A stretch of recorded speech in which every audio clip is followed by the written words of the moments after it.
घेणार अशी माहिती आहे. तत्पूर्वी तुमची एक महत्त्वाची बैठक जी आहे ती देवगिरी बंगल्यावरती पार पडते. काय सांगाल? शांतता. राष्ट्रवादी काँग्रेस पक्षाच्या प्रमुख नेत्यांची बैठक त्या ठिकाणी पार पडली.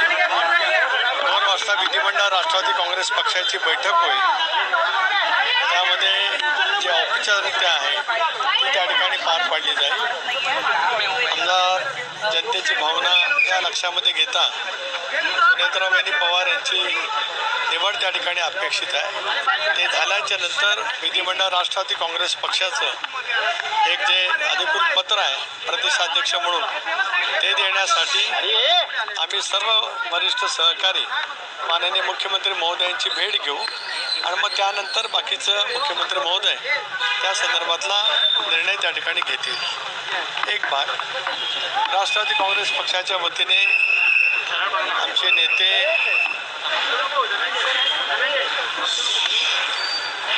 आदरणीय अजितदादा आमच्यात नाहीत, हे दुःख आम्ही पचवू शकत नाही.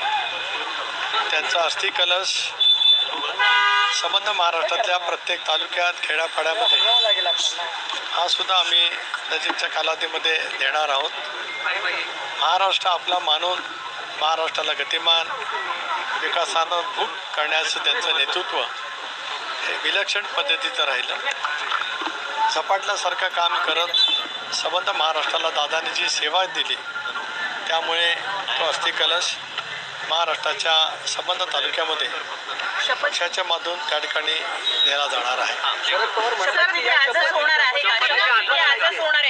एक भाग असा आहे की मी आज एक व्हिडिओ पाहिला.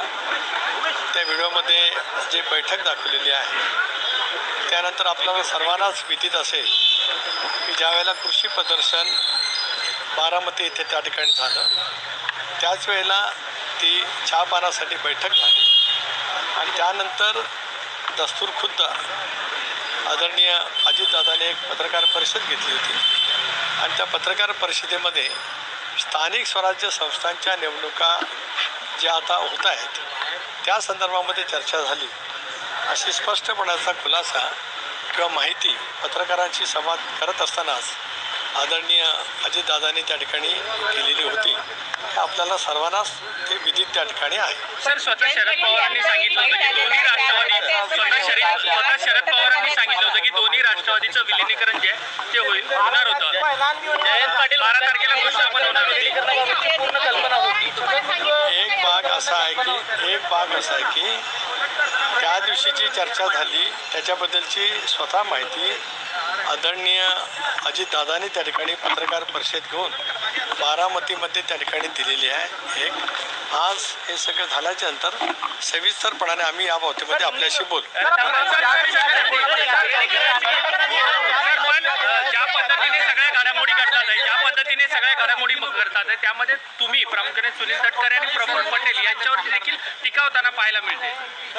राष्ट्रवादी काँग्रेस पक्ष, राष्ट्रवादी काँग्रेस पक्षाचा परिवार, राष्ट्रवादी काँग्रेस पक्षाचे आमदार जनभावना लक्षामध्ये घेत आम्ही हा सामुदायिकरित्या निर्णय त्या ठिकाणी घेतलेला आहे. धन्यवाद. अशाच नवनवीन अपडेटसाठी व्हिडिओला लाईक करा, चॅनलला सबस्क्राईब करा. सर्व शासकीय योजनांची अचूक व वेगवान माहिती फक्त विसावा या आपल्या चॅनलवर.